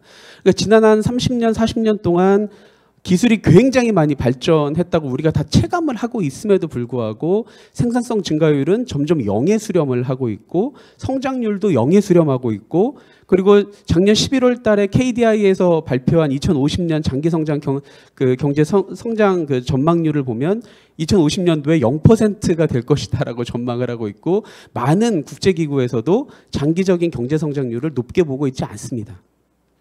이런 게 그러면 왜 기술은 계속 발전하고 우리가 볼 때 정말 어메이징한 기술들이 이렇게 많아지는데 왜 이렇게 경제나 성장률은 그렇게 높지 않다라고 앞으로 그럴 것이다. 그리고 실제 지난 몇십 년간 그래 왔고 앞으로도 그럴 것이다라고 생각하는가에 대한 조금 더 진지한 고민들이 좀 필요한 시점이고요. 그러니까 예를 들어서 지금 제 영어 교정을 봐주시던 분들이 그 인더스트리가 1년 내로 다 사라졌을 때 그리고 아니면 그 감정 노동에 시달리던 분들이 감정 노동을 하지 않게 됐을 때 분명히 그로 인한 사회적인 혜택이 굉장히 많고 그걸 이제 MIT의 경제학자 에릭 브린엽슨이나 이런 분들은 GDPB라는 그러니까 측정할 수 돈으로 환산은 안 되지만 우리가 얼마나 많은 거를 이 디지털 기술로 누리고 있는가에 대한 새로운 계산들을 계속 내놓고 있습니다. 그러니까 한편으로는 굉장히 우리가 많은 걸 누리고 있는 건 사실이지만 바로 그런 그 생산성이나 한 회사 내에서의 일어났던 생산성 증가가 그 사회 전체의 발전으로 연결되지 않는 그 고리들 거기에서 나오는 게 바로 이제 고용의 문제. 예를 들어서 이 기업에서 이제는 10명이 하던 일을 1명만 해도 되면 그 9명이 다른 곳에서 이 1명이 하는 일만큼 좋은 일자리에 가면 그럼 함께 계속 그 사회가 성장을 하는데 이제 1명이 일을 하고 9명이 다른 데 가서 이제는 그냥 플랫폼 노동을 하고 아주 그 숙련이 필요 없는 그런 일자리에서 일을 하게 되면 평균을 해보면 오히려 전체 사회의 성장률이 떨어지는 방식이 될 수도 있다는 겁니다. 그런데 우리가 지금 챗 GPT 지금 계속 얘기했습니다만 어떤 분께서 그런 말씀하시더라고요. 산업혁명부터 지금까지 있었던 모든 발전이 향후 5년 동안의 발전하고 비슷할 수도 있다. 그러니까 그렇게 많은 기술의 변화와 발전이 일어날 것인데 이것을 제가 관심 있는 부분은 이렇게 좋은 기술들이 어떻게 하면 상생할 수 있을 것인가. 우리 다른 사람들, 지금 학생들 그리고 우리 아이들을 왜 다 의대 보내고 싶어 합니까? 불확실하니까요. 어떤 일자리가 남을지 모르니까 다 의대. 오히려 이렇게 기술이 발전된 시대가 되면 인간들이 더 다양한 일을 하고 자기의 꿈을 쫓고 이럴 줄 알았는데 아이들이 다 똑같은 그 하나의 직업에만 줄을 서고 있는 현상들이 지금 발견되는 것은 그만큼 부모들이 불안해하고 그리고 자기의 미래도 불확실하고 그나마 조금 더 오래 버틸 수 있는 그나마 확실한 걸 하기 때문에 그러면은 지금 정도에 대해서는 진짜 200년의 기술 발전이 향후 5년이나 10년에 벌어질 거라고 한다면 이제 우리가 이런 부분에 있어서 어떻게 새롭게 사회계약을 맺을 것인가 우리가 어떻게 새로운 논의들을 하면서 이 파도에 우리가 파도를 타서 앞으로 계속 잘 나가면서도 그러면서도 더 잘 갈 수 있을까? 한 가지만 더 말씀을 드리면 지난 제가 20년 동안에 그 혁신에 관련된 연구를 그 유럽 국가들을 중심으로 좀 하다 보면 유럽에서 항상 그 이노베이션 스코어보드에서 1등을 1, 2, 3, 4, 5등을 하는 국가들을 보면 항상 북유럽 국가들과 네덜란드입니다.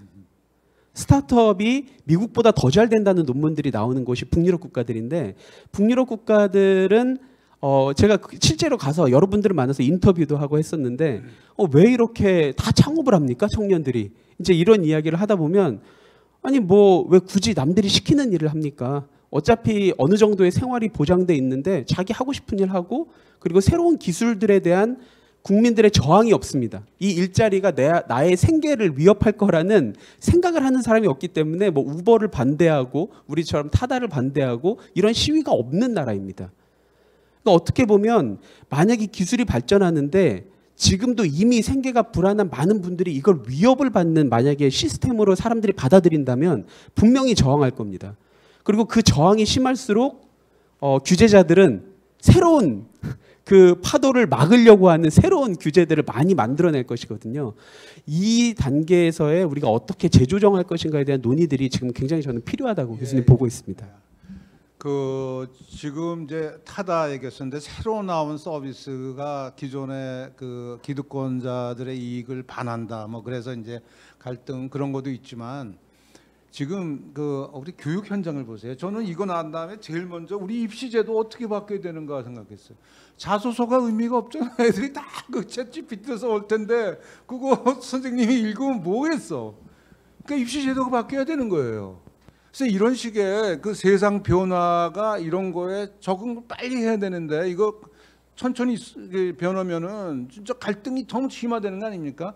저는 그런 의미에서 우리가 빨리 변했으면 좋겠다 이런 측면을 생각하는데 우리 학교 얘기해 봅시다. 우리 다들 학교 나오신 지 얼마 안 되고 뭐 세계 최고의 대학에 다니시는 분이니까 우리 교육이 어떻게 변할 것 같아요? 상당히 어려운. 제가 지금 미혼이라 사실 제가 또 아직 거기 사실 제가 만약에 뭐 자녀가 있었으면 약간 좀 더 피부로 느끼는 게 있었을 텐데 제가 이제 느끼는 건 대학생들을 봤을 때 이게 대학 교육 정도가 이제 좀 느끼긴 합니다. 그러니까 사실 제가 있는 게가 좀 AI 연구원이라는 곳에 있는데, 그러니까 사실 지금 이제 너무나 많은 사회가 변하고 하니까 정말 이제 한 가지 관점만 가지고 안 되겠다. 대학 교육에서도 상당히 좀 아시겠지만.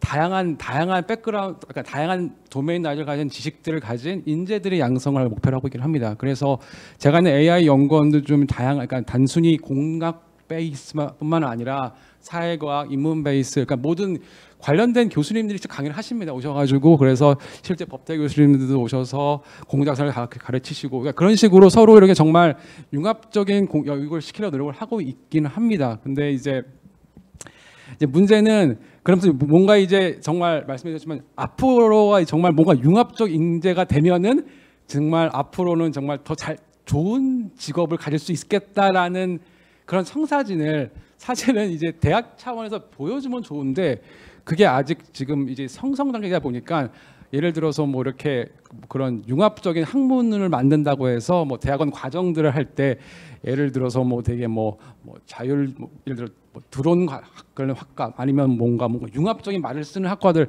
특정적으로 했을 때는 도리어 학생들이 몰리지가 않습니다. 그래서 교수님들께서도 도리어 되게 난감해 하시는 상황이긴 합니다. 지금 그래서 도리어 그래서 이런 것들이 과연 우리에게 밥벌이를 해줄 것이냐, 내가 특정한 뭐 드론에 관련돼서만 나왔는데 과연 이것만 가지고 내가 뭘 할 것이냐, 또는 뭐 뭔가 뭐 법제도 무슨 특정 기술을 합하는 학교를 나왔을 때 이것이 과연 정말 사회로 나왔을 때 나에게 먹거리를 줄 것이냐, 그런 식의 고민들을 대학생들을 하는 걸 이제 보고 있는데, 근데 하지만 교육은 어차피 간에 지금 계속 융합적인 교육이라는 것의 필요성은 커지기 때문에 이제 학교 차원에도 정말 가면 갈수록 좀 이렇게 교육에서 봤을 때는 정말 공학 베이스나 사회과학, 법 모든 베이스에 대해서 이렇게 서로 크로스 렉처를 할 수 있는 그런 식의 환경들이 더 잘 조성되는 방향으로 갔으면 좋겠다는 생각은 있기는 합니다. 한 챗GPT만 보더라도 이게 이제 생성을 막 해주잖아요. 그런 식의 기술을 우리 학생들이 쉽게 쓸 수 있게 하는 거는 뭐 지금 분석 중 우리가 대학의 초중고 교육이 상당히 분석적으로 이제 가고 있는데 거기에 생성하는 능력을 추가해 주는 거로서는 좀 굉장히 좋다고 생각합니다. 그래서 저는 가급적 학생들이 빨리 썼으면 좋겠다. 그리고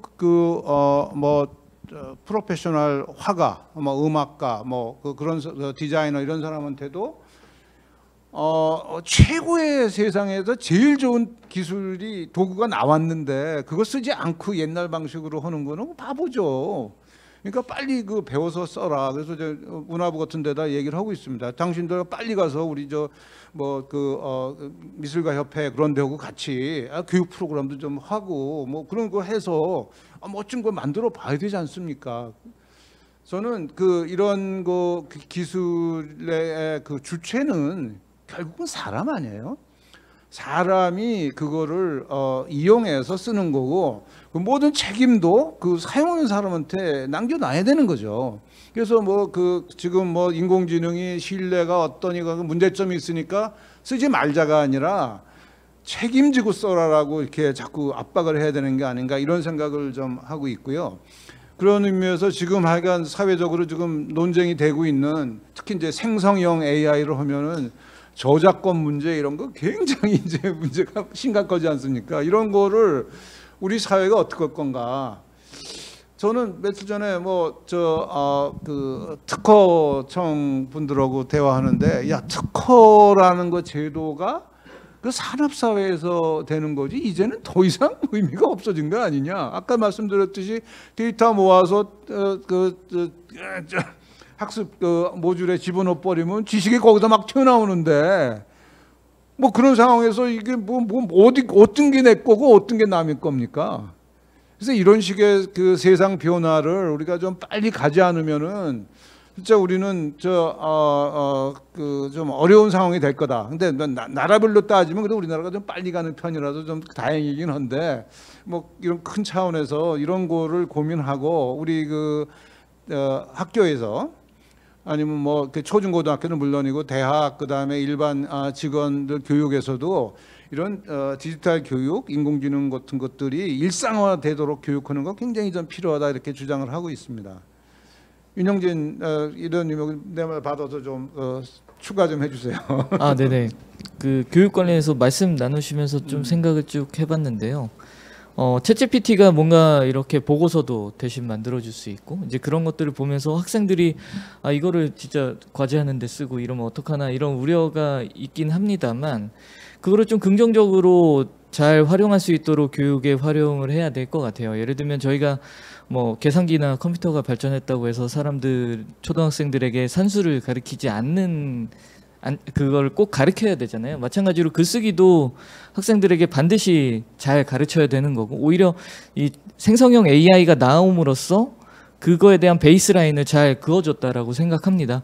그래서 그거를 도구로 이용해서 학생들이 더 잘 글을 쓰고 논리적으로 사고할 수 있는 그런 교육 과정이 필요하다고 생각을 했습니다. 만약에 서울시에서 시민 1,000만 명을 그 생성형 AI 뭐 챗 GPT도 좋고 뭐 그 그림 그리는 것도 좋고 그런 거를 교육하겠다 그러면은 최 교수님은 어떻게 환영하시겠어요? 아니면 거절하시겠어요?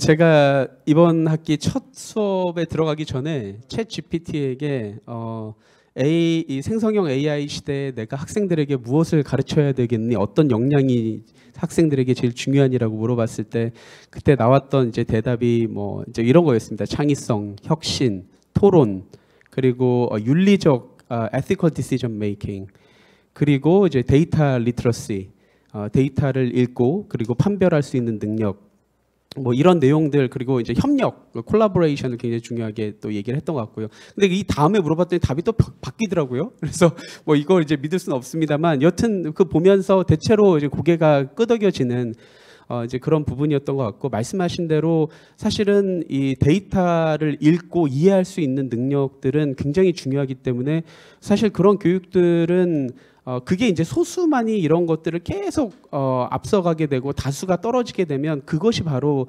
역량의 차이로 이어질 수 있기 때문에 그런 교육들을 오히려 적극적으로 시키는 게 굉장히 중요할 것 같고요.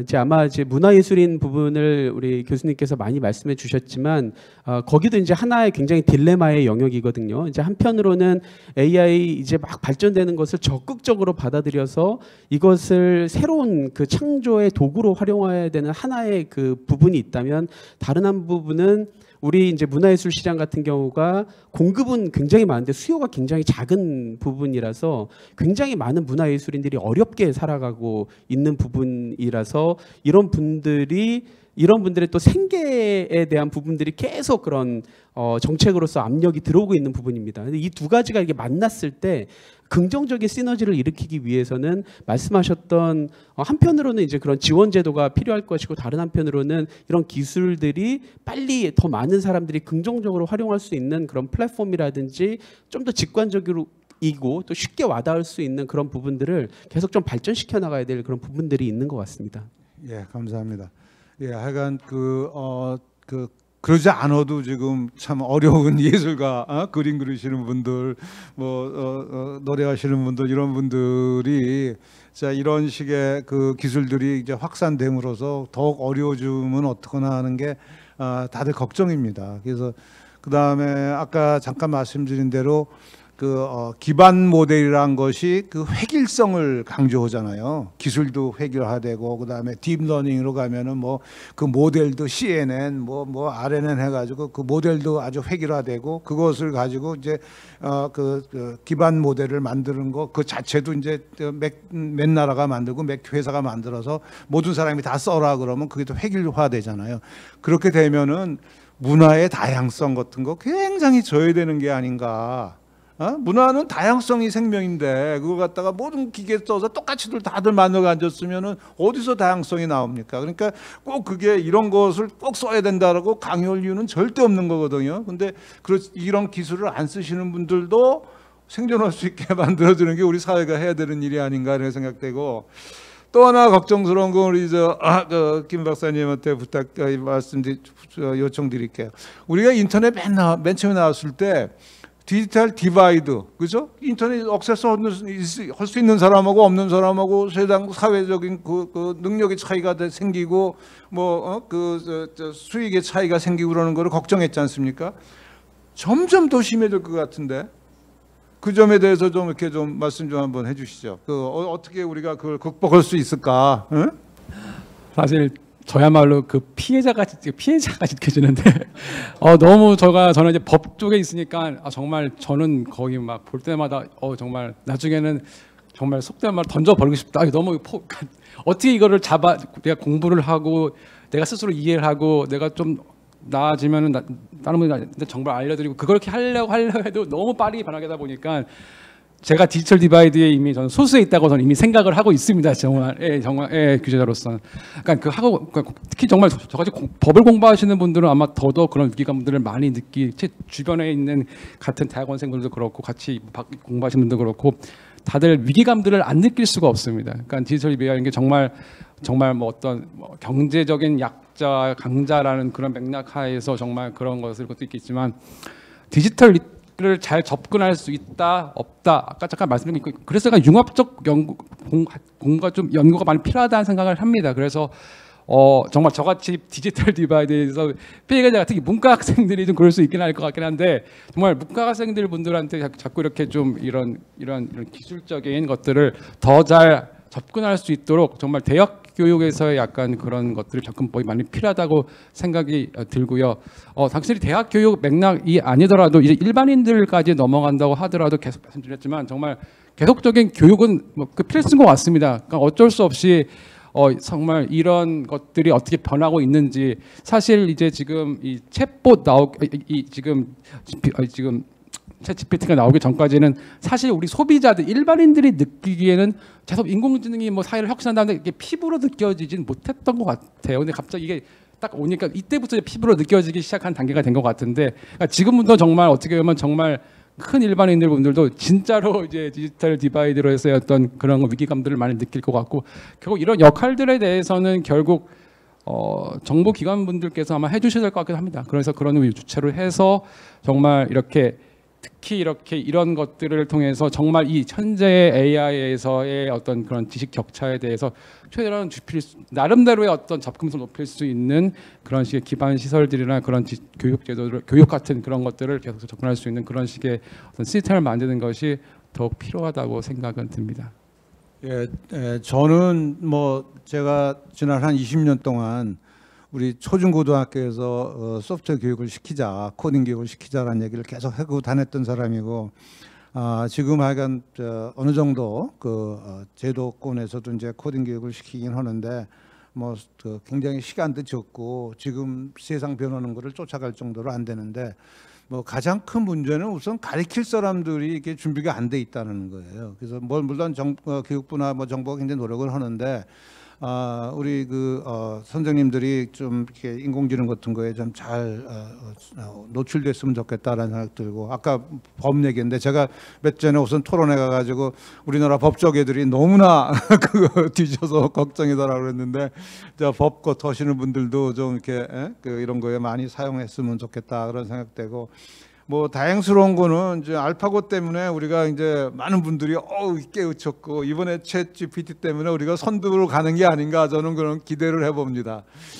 제가 이제 시간도 마무리할 때가 됐으니까 인공지능이 앞으로는 어떤 게 이게 또 챗 GPT처럼 튀어나올까 하는 거를 한번 우리 상상 한번 해보시죠. 우선 인공지능이라는 게 이제 큰 틀에서는 사람이 생각하는 것처럼 생각을 하는 기계를 만들겠다 그런 식의 아주 고상한 그런 얘기를 하고 있는데 지금까지 일어난 걸 쭉 보면은요 어떤 계산을 많이 해가지고 최적화를 하는 거는 굉장히 잘했어요. 거기서 나타난 게 알파고죠.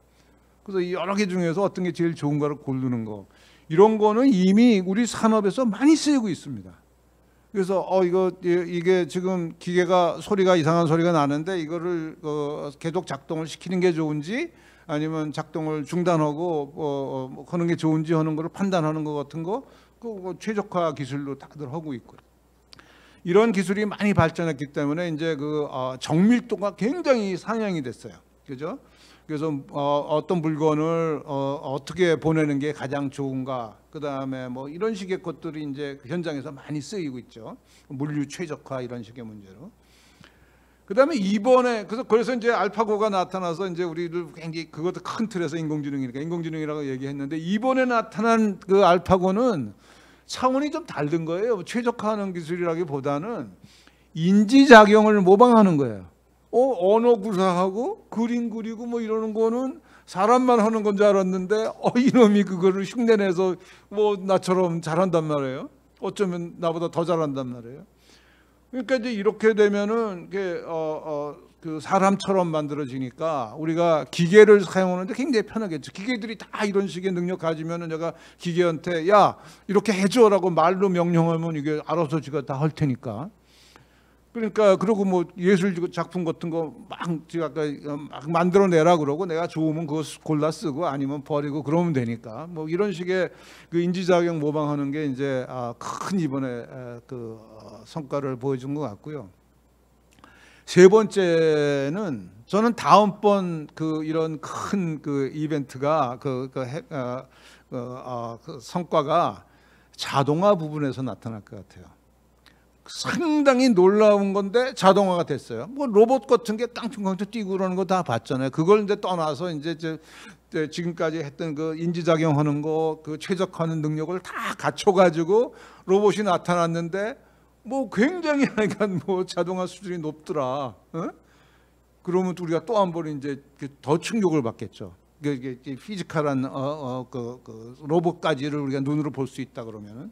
그래서 이런 게 지금까지 보면은 알파고 나타난 게 6년 전이고 6년 만에 나타났는데 그래서 이런 식의 아주 놀라운 로봇이 나온다 그러면은 글쎄요 한 2, 3년 후에 나타나지 않을까?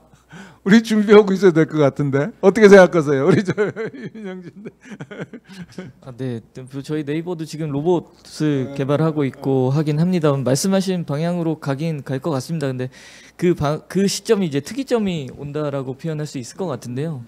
그 시점이 5년 안에 올지 아니면 3년 안에 올지 아니면 그보다 좀 더 걸릴지는 감히 예측하기는 어려운 것 같습니다.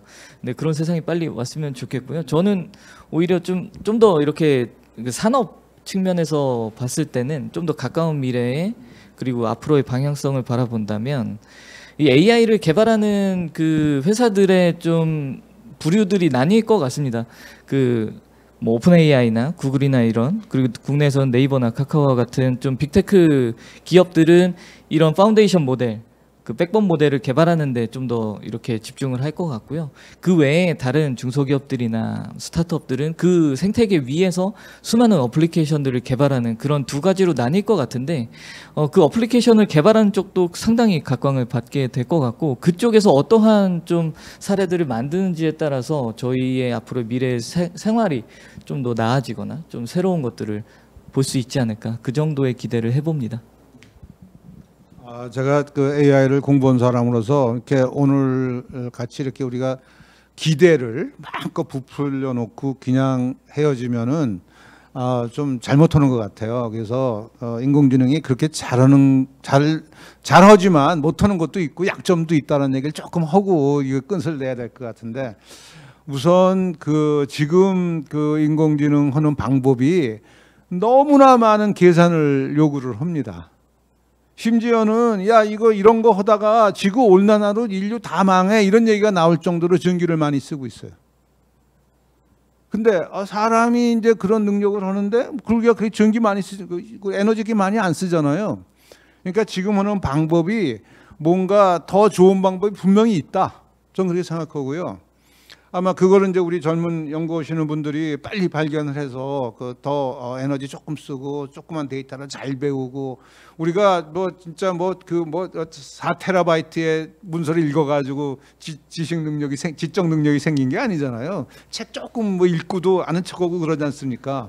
그 언어라는 것이 그 기본적인 그 핵심 그 문법 조금에다가 단어 몇 개만 배우면 그거를 거의 무한히 가까이 그 적용 작동을 시켜서 우리가 지식 능력을 키워가는 건데 이런 거는 지금 아직도 못하고 있거든요. 그래서 그런 식의 것들은 연구를 계속 해야 된다. 그래서 점점 이제 더 진짜 그 지능의 그 정수가 되는 시스템을 만들어 갈 거다라고 하는데 그 사이까지는 이제 뭐 에너지 많이 쓰는 거, 뭐 데이터를 기반으로 하니까 데이터가 이 세상이 갖고 있는 그 편견 같은 게 데이터로 넘어오고 데이터가 그게 알고리즘으로 넘어오고 인공지능으로 넘어와가지고 문제점들은 많은데 이런 것들을 이제 해야 된다라고 하고요.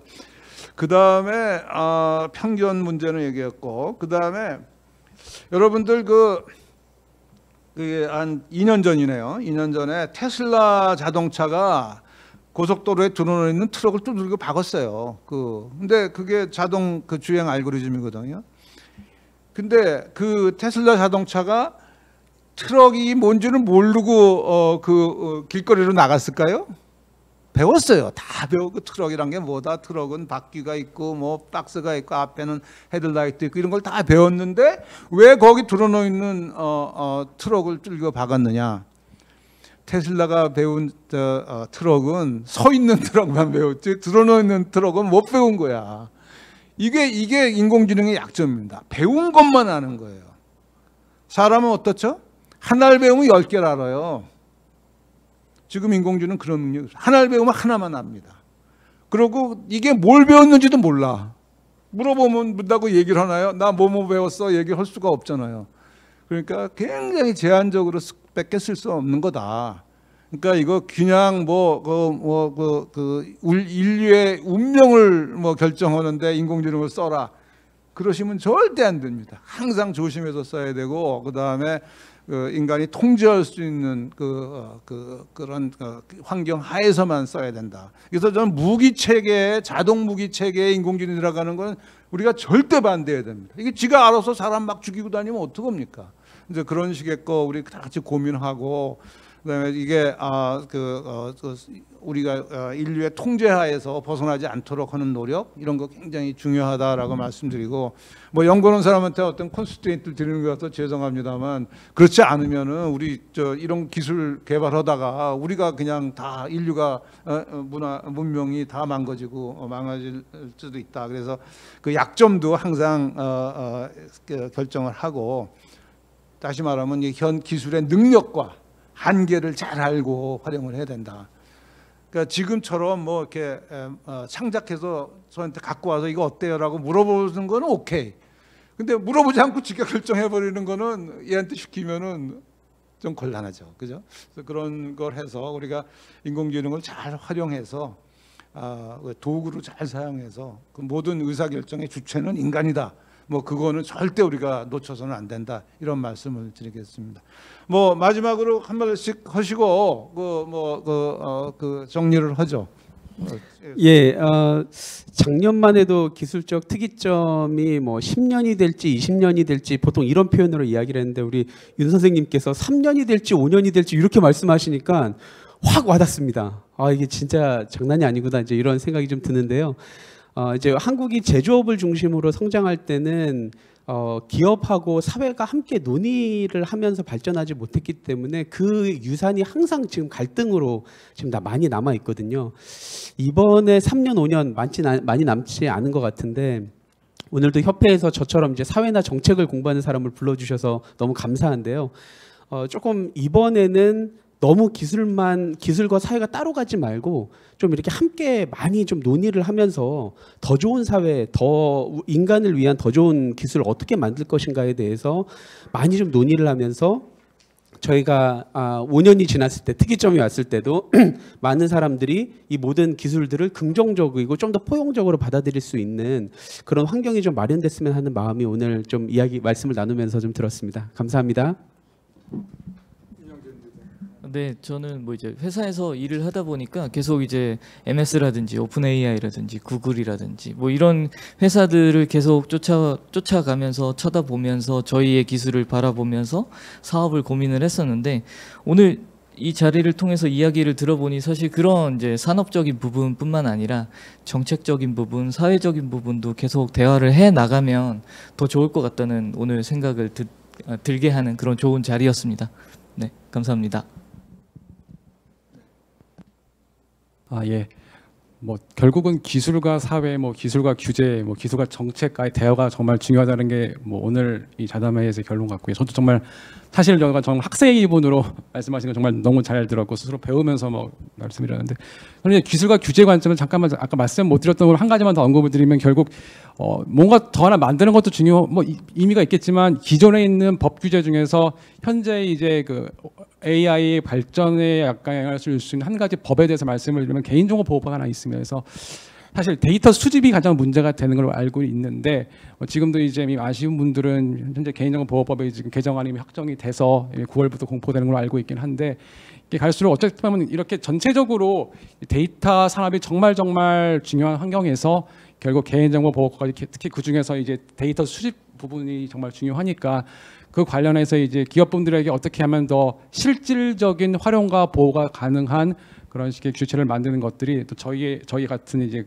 규제를 공부하는 학자분들의 또 임무라는 어떤 생각도 같이 들고 앞으로 더 열심히 더 공부하고 공부해야 되겠다는 생각이 들었습니다. 네, 감사합니다. 예, 감사합니다. 좋으신 말씀들 잘 들었고요. 제가 마무리를 하겠습니다. AI라는 것이 정말 그 큰 영향을 미치는 기술인 것 같습니다. 그래서 이런 식의 그 혁신이 지금 4년, 5년 이렇게 계속 나타날 거라고 생각하고 이렇게 산업으로도 굉장히 빠른 속도로 흘러가기 때문에 대한민국이 이런 기술에 좀 앞장서서 갔으면 좋겠는데 참 잘하고 있어요. 굉장히 잘하고 있습니다. 저는 아주 우리 후배들 하는 거에 대해서 굉장히 자부심을 느끼고 있습니다. 그러나 우리가 여러 가지 종류의 AI 전문가가 필요해요. AI 과학자가 필요합니다. 그렇죠? 계속 연구가 계속 많으니까 그런 거 하시는 분도 필요하고, 그 다음에 비즈니스에서 이걸 이용해서 혁신을 이끌어가는 그런 사람도 필요하고, 그 다음에 아이디어가 생기면 그거를 이제 만들어내는 엔지니어도 필요하고, 그 다음에 그것이 이제 사회적으로 어떤 영향을 미치는가 하는 거 법 정책하시는 그런 분도 필요하고 그렇습니다만 가장 많이 필요하고, 그 다음에 우리 대부분 사람들이 직접 관계되는 거는 이거를 잘 활용하는 거예요. 잘 활용하는 사람들. 그래서 저는 모든 사람이 AI를 연구할 필요는 없다고 생각해요. 지금 잘하는 학생들을 모두 다 AI 연구자로 키우겠다? 그거 잘못된 생각이고요. 그러니까 AI를 잘 이해를 하고 이걸 활용하도록 노력하는 거, 이런 것이 필요해서 누구나 AI를 잘 사용할 수 있는 그런 교육 같은 것이 필요하다, 이렇게 말씀드리고, 우리 다 같이 힘을 합쳐서 대한민국이 이렇게 잘 나가는데 큰 인공지능이 역할을 해줬으면 좋겠다는 바람을 피우면서 오늘 토론회를 마치고자 합니다. 감사합니다. 좋은 토론이었습니다. 네.